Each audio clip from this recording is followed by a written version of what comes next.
Spider-Man, brand new day just dropped. And I thought, what if every app on your phone celebrated the release? Today, I'm redesigning 9 app icons and giving each one Spider-Man theme. And the transformations get progressively more complex as we go. We're starting with the app YouTube. First, I laid a spiderweb across the background. Then I added a shadow beneath the play button because it's no longer a button, it's a spider sitting on the web. From there, I started building out legs on each side. But something felt off. The spider looked incomplete. I couldn't tell where the body ended. So I extended the play button shape from the back, giving it a rounded abdomen. Spider-Man YouTube icon, done.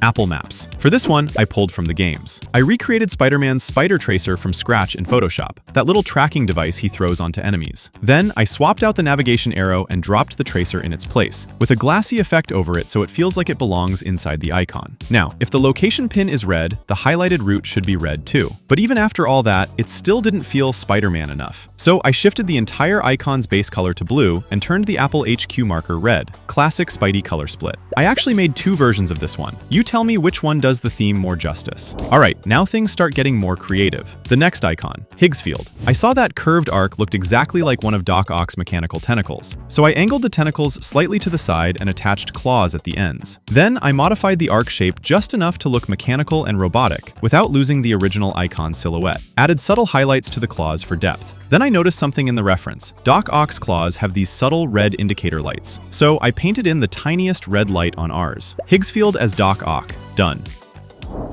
3 down. Now, the next one is quicker transformations. TikTok. Spiderweb in the background. Color adjusted so it sits behind the main icon without overpowering it. Then I hit the whole thing with a halftone effect straight out of Spider-Man into the Spider-Verse. That comic book dot pattern transforms the entire vibe instantly. Done.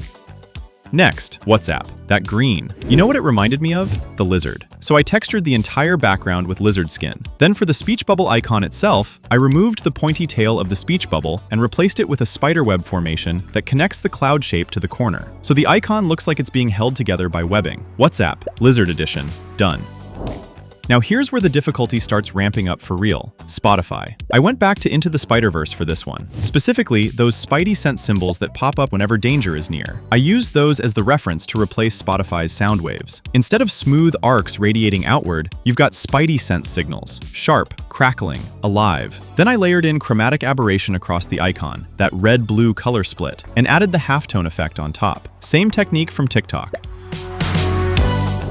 3 more to go, and the next one? Google Chrome. First, I made the center circle bright green and swapped the green segment to blue. Then I built a star-shaped frame around the center and dotted it with tiny LED lights, just like the original pumpkin bomb from the comics. Now, if you look at the actual bomb closely, the frame has cuts and gaps. And through those gaps, you can see the glowing green core inside. So I sliced strategic cuts into Chrome's outer ring. The center still felt empty, so I added a ring around the core. Then I painted in the glowing green ball itself and dropped the background to pure black, so all that bright light pops off the screen. I made 2 versions, one with Chrome's original multicolor segments and one in full red. You tell me which one hits harder. Alright, last 2 icons. Snapchat. The concept, dress the ghost in Spider-Man's suit. First, I swapped the white to red.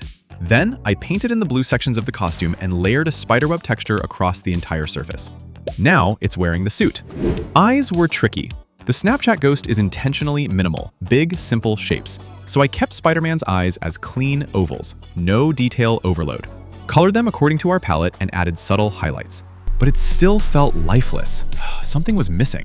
So I added a spider and web strands in the background, and that brought the whole thing alive. One more. Reddit. Step 1. I stripped away Snoo's eyes and mouth completely. Clean slate. Then I recolored the entire icon. Blue background, red face. The Spider-Man split. Next, I painted the web pattern across the face and the ears, but I intentionally misaligned the web on the ears so they feel like they're sitting slightly behind the face. Then I painted in shadows to sell the roundness of the head, added Spider-Man's eyes, those big angular lenses, and gave them highlights that mirror Reddit's original Snoo eyes. On top of the antenna, the brand new day Spider-Man logo. Perfect placement. And for the final touch, I filled the background with the honeycomb pattern from Spider-Man's suit texture. Reddit as Spider-Man. Done. 9 apps, 9 Spider-Man transformations. If you enjoyed these designs and want the high-quality files, they'll be available on my Patreon in the next few days. I'll leave the link in the description as soon as it's live, so keep an eye out. Thanks for watching.